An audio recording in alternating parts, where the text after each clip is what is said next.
Why was Prince Harry and Meghan Markle's podcast cancelled by Spotify? Has The Weeknd destroyed the future seasons of The Idol? And what disturbing allegations have just come out about Conor McGregor? All questions will be answered in this video. First up, Harry and Meghan have had their multi-million-dollar Spotify contract scrapped. According to a joint statement, Spotify and Archwell Audio have mutually agreed to part ways, and they are proud of the series that they made together. So the couple's lucrative deal to produce podcasts has come to an end. Archetypes was launched less than a year ago in August of 2022, and it promised to investigate, dissect, and subvert the labels that try to hold women back. The series saw celebrity guests like Serena Williams, Mariah Carey, Mindy Kaling, Constance Wu, Jamila Jamil, and Paris Hilton. The first season was said to be somewhat successful, and apparently at one point in time a second season was up for discussion. So the exact reason for the cancellation remains a mystery, but of course there are a few theories. One of them being that Meghan and Harry simply did not hold up their end of the bargain when it came to pumping out content. A source close to the situation told the Post that the Archwell Media Company didn't produce enough content to receive the full payout of the $20 million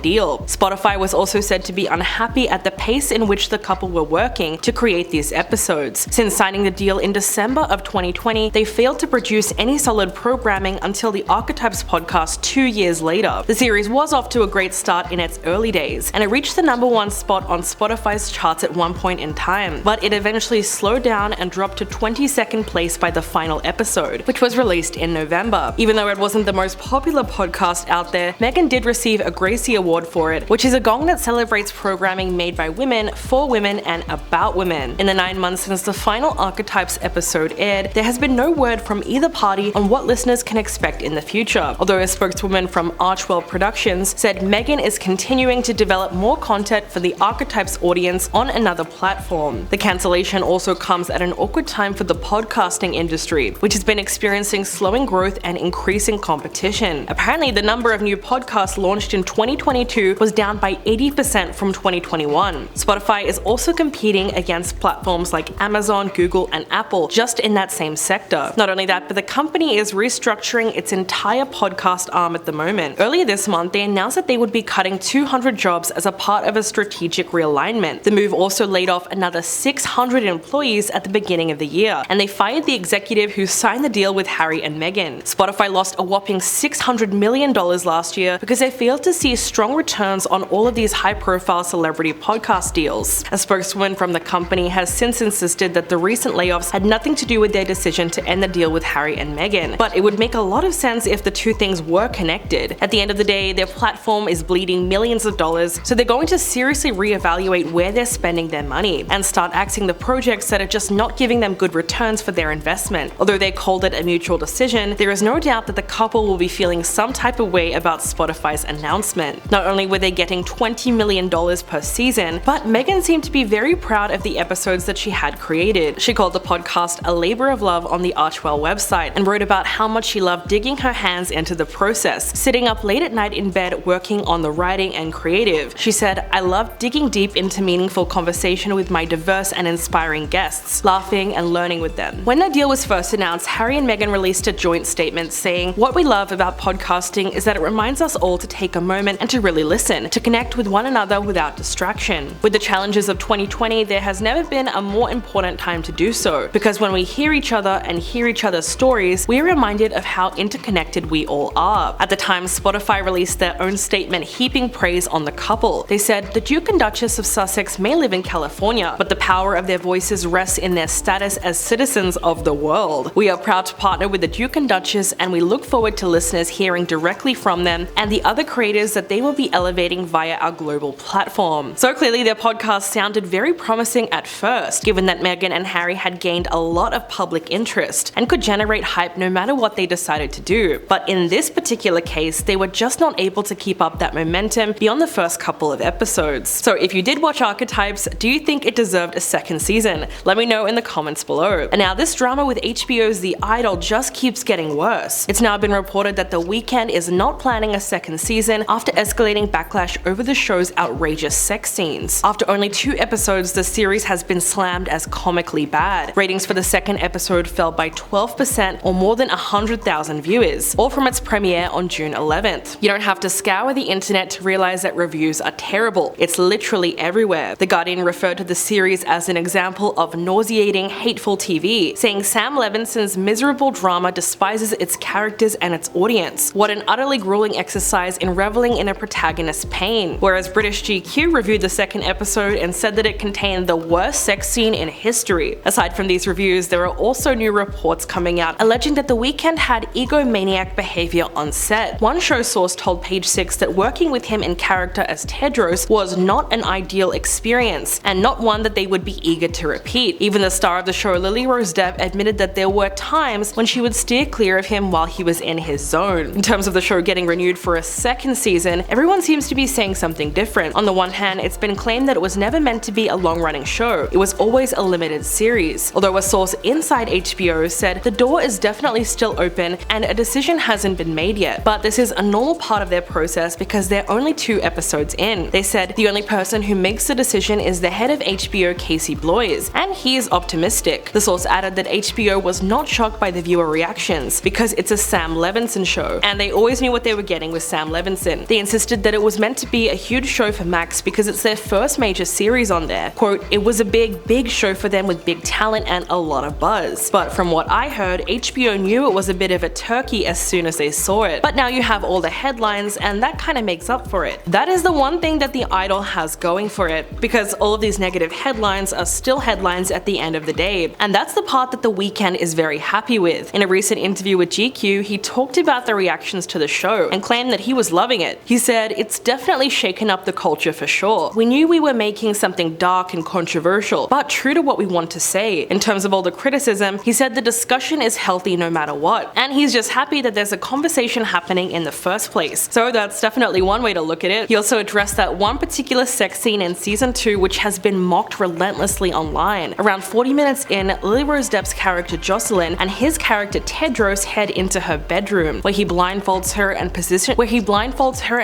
her on the bed. He then issues a series of gross instructions while he's sitting across the room fully clothed. There were so many issues with this scene from a female perspective, but the thing that people really took issue with was the dirty talk. It was so embarrassingly bad to the point where it was unwatchable. Speaking about that moment, The Weeknd insisted that it was not actually supposed to be sexy, and it was meant to make us all uncomfortable. He claimed that the scene was inspired by the movie Basic Instinct, and said that he expected people to feel some kind of discomfort or embarrassed for the characters. But even though it was intended to come off that way, it doesn't necessarily make it an important part of the story. The Idol wants to dive into the darkest parts of the music industry and explore the way these stars get exploited by the people around them. But these kinds of scenes don't actually add to the story in any way. That's part of the reason for all the criticism, because at that point the explicit content no longer serves a purpose and it actively works against the series. Whether or not the rest of the episodes will follow the same pattern is something that remains to be seen. And now let's talk about these shocking allegations that have just come out against Conor McGregor. On Thursday, the UFC star was accused of violently attacking a woman at the NBA Finals game in Miami. The woman accused him of SA, which she said took place just after the game was finished. She claims that Conor and Miami Heat security locked her in a men's bathroom, where he then shoved his tongue in her mouth and aggressively kissed her. He also allegedly forced her to go down on him before attempting to force her into multiple acts. A letter outlining the full accusations has now been made public. His behavior was labeled as aggressive, unprovoked, and outrageous. The letter claims the alleged victim was physically forced into the men's bathroom with the help of security, separating her from her friend and trapping her inside with Conor. This is when the attack was said to have started. When the woman told him that she had to use the bathroom, he apparently exposed himself, spat on her, and tried to pin her down. The woman said she continually elbowed him and was finally able to escape. According to her attorney, she has turned over the clothing that she was wearing that night to police, and the items do have Conor's DNA in the form of saliva and other fluids. Her attorney gave us a little more information about the incident. She wrote, "My client was under the belief that they were leaving and going to the Four Seasons Hotel, as Conor had previously asked her to join him at his hotel room. The man with the braids then stopped at the door of the bathroom when Conor grabbed my client, as seen in the video. My client believed they were leaving, but instead Conor took her into the restroom. My client remembers having no less than 6 drinks that night and has admitted the part she recalls. My client did not even recall who led her into the restroom until seeing this video." Of course, these allegations are extremely disturbing, and they've since been challenged by another version of events. Representatives for Conor McGregor have denied the claims. His attorney released a statement insisting that he will not be intimidated. In response to the news, the UFC issued their own statement which said the organization is aware of the recent allegations regarding Conor McGregor McGregor and will continue to gather additional details regarding the incident. UFC will allow the legal process to play out before making any additional statements. The Miami Police Department also confirmed that the Special Victims Unit is investigating the report, though no additional information will be released at this time. It's been said that the accuser initially went to the police department to file a report about the incident, but she was turned away and advised to hire legal help. As for Conor, he was there at the game as a guest of the NBA and the Heat. They both acknowledged the woman's allegations in their statements. The Heat said,